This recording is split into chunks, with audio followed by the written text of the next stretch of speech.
Welcome to I dream. నేను మీ Kavya. So మీ అందరికీ ఇష్టమైన ఒక పక్కింటి అబ్బాయి మనతో పాటు ఉన్నారు. మీ అందరితో మాట్లాడడానికి రెడీగా ఉన్నారు. సో అస్సలు ఇంట్రడక్షన్ అవసరం లేని పర్సన్ నా దృష్టిలో. ఎందుకంటే ఎక్కడ కనిపించినా అంటే యూట్యూబ్లో ఒక చిన్న షార్ట్ వీడియో వచ్చినా కూడా అలా ఆపి మనం చూస్తాం, ఫుల్ వీడియో వచ్చినా కూడా చూస్తాం. అంత ఆదరిస్తూ ఉంటారు మీ అందరూ. So I have with me K Chandu. Hi Chandu, ఎలా ఉన్నావు? బాగానే ఉన్నాను. ఇంకా బాగానే ఉన్నావు. ఏంటి ఆన్సర్? లేదు, బాగానే ఉంటాను కూడా ఇప్పుడు. ఓకే, సో న్యూ లుక్లో కనిపిస్తున్నావు. కొంచెం ఇంత ముందుకులా కాకుండా డిఫరెంట్ హెయిర్ స్టైల్. ఏం అలా సెట్ అయింది అలా అది. నేను ఫాక్స్ సెట్ రోజు ఒకలా ఉంటుంది అన్నమాట అది. ఈరోజు ఇలా ఉంది. ఓకే, సో ఎలా నడుస్తుంది లైఫ్? బాగుంది, చాలా పాజిటివ్గా ఉంది. సో ఇండస్ట్రీలో ఎలా ఉన్నా బాగుందని చెప్పుకుంటారు, బట్ ఇంటర్నల్గా లైక్ ప్రాజెక్ట్స్ విషయంలో కెరీర్ అండ్ పర్సనల్ అన్నీ దృష్టిలో పెట్టుకుంటే ఇంటర్నల్గా ఏమనిపిస్తుంది? What do you feel? ఇప్పుడు చాలా బాగుంది. అంటే లాస్ట్ 2 years బ్యాక్ అనుకుంటే అప్పుడు బాగాలేదు, కానీ లాస్ట్ 6 months నుంచి అయితే చాలా బాగుంది.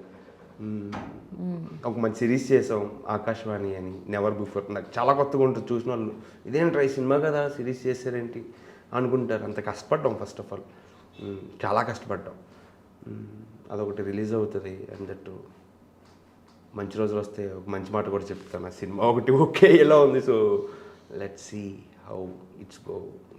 సో ఏమనాలి? చందు సాయి అనాలా, లేకపోతే దగ్గర సాయి అనాలా, పక్కింటి కుర్రాడు అనాలా, ఇప్పుడు ఆకాశవాణి అనాలా?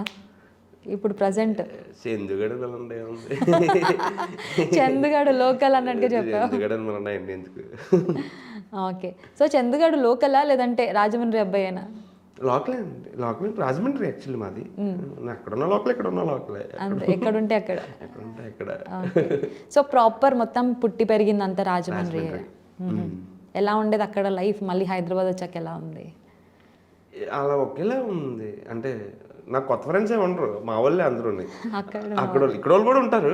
సో వాళ్ళు కూడా ఎప్పుడు ఉంటారు. సో ఏంటంటే పెద్ద అక్కడ ఫీలింగ్ ఇక్కడ ఫీలింగ్ ఏమి ఉండదు. సో